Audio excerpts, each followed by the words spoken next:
تو رسول اللہ صلی اللہ علیہ وسلم نے فرمایا کہ جب یہ قبر میں جائے گا نا، اگر کسی کو کمرے کے اندھیرے میں پتہ چل جائے کہ یہاں ایک سانپ ہے، کون بہادر ہے اس رات کمرے میں رات گزار دے؟ اندھیرا بھی ہے اور پتہ ہو کہ ایک سانپ ہے، اور یہ ضروری نہیں کہ وہ ڈسے بھی صحیح، ہو سکتا ہے نہ ڈسے اور ہو سکتا ہے اس پہ حملہ آور نہ ہو، لیکن رات نہیں گزارے گا،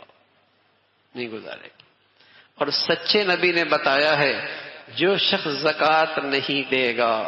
قبر کے اس اندھیرے کمرے کے اندر صرف سانپ نہیں ہوگا بلکہ گنجا ہوگا، اتنا زہریلا ہوگا کہ اس کے سر کے بال اڑ گئے ہوں گے،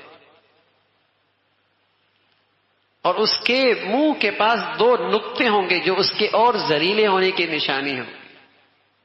اور وہ آئے گا اور اسے لپٹ جائے گا اور اس کے سامنے والے چہرے کے حصے پہ سے پکڑ کر کہے گا یہ وہ تیرا خزانہ ہوں جو جس کو تو اکٹھا کیا کرتا۔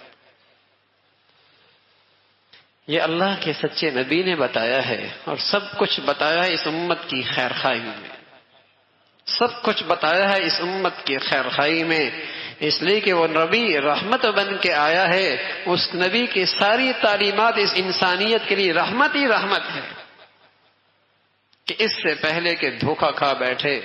اور اس سے پہلے کہ اس مصیبت سے اس کا واسطہ پڑے، اپنی حفاظت کی شکل اختیار کر لے،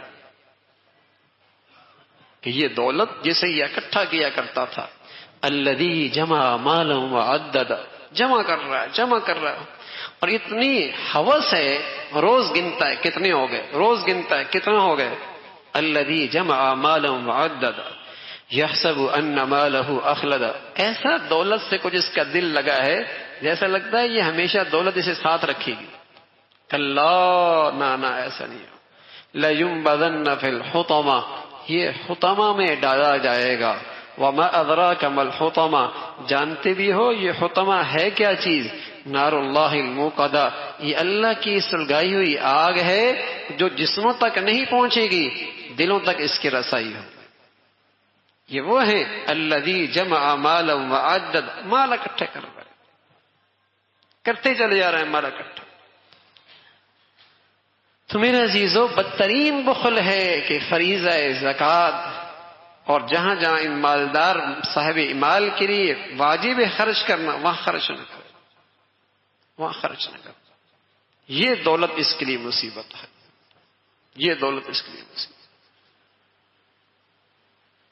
تو پھر عزیزو، اگر اس دولت کو پاک کرنا ہے، اس مال کو پاکیزہ بنانا ہے، اس مال کو مبارک بنانا ہے، تو فکر ہو کہ اس میں اللہ کا حق باقی نہ رہے، اس میں اللہ کے بندوں کا حق باقی نہ رہے۔ کل قیامت میں اللہ کے بندے اس سے مطالبہ کریں گے اپنے حق کا کہ دنیا میں انہوں نے ہمارا حق ادا نہیں کیا۔ مخلوق کا حق ہے۔ اللہ نے اس دنیا کے اندر بعض لوگوں کو اپنا مخزن بنایا ہوتا ہے، جنہیں اللہ اپنی نعمتیں دیتا ہے، اور ان کے واسطے سے امت میں، مخلوق میں وہ چیزیں تقسیم ہوتی رہتی ہیں۔ جب تک یہ تقسیم کرتا رہتا ہے اللہ بھی دیتا رہتا ہے، اور جب یہ اکتانے لگتا ہے اللہ بھی اس سے یہ توفیق اور یہ دولت چھین لیتا ہے۔ یہ تو خوش نصیب ہے،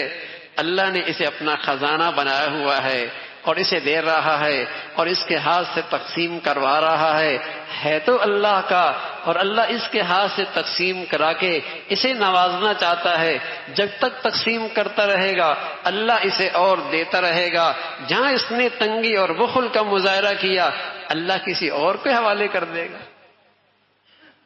یہ کون سا آسمان سے گرا ہے؟ اللہ کسی اور کو دے دے گا اور اس کو یہ سعادت بخشے گا۔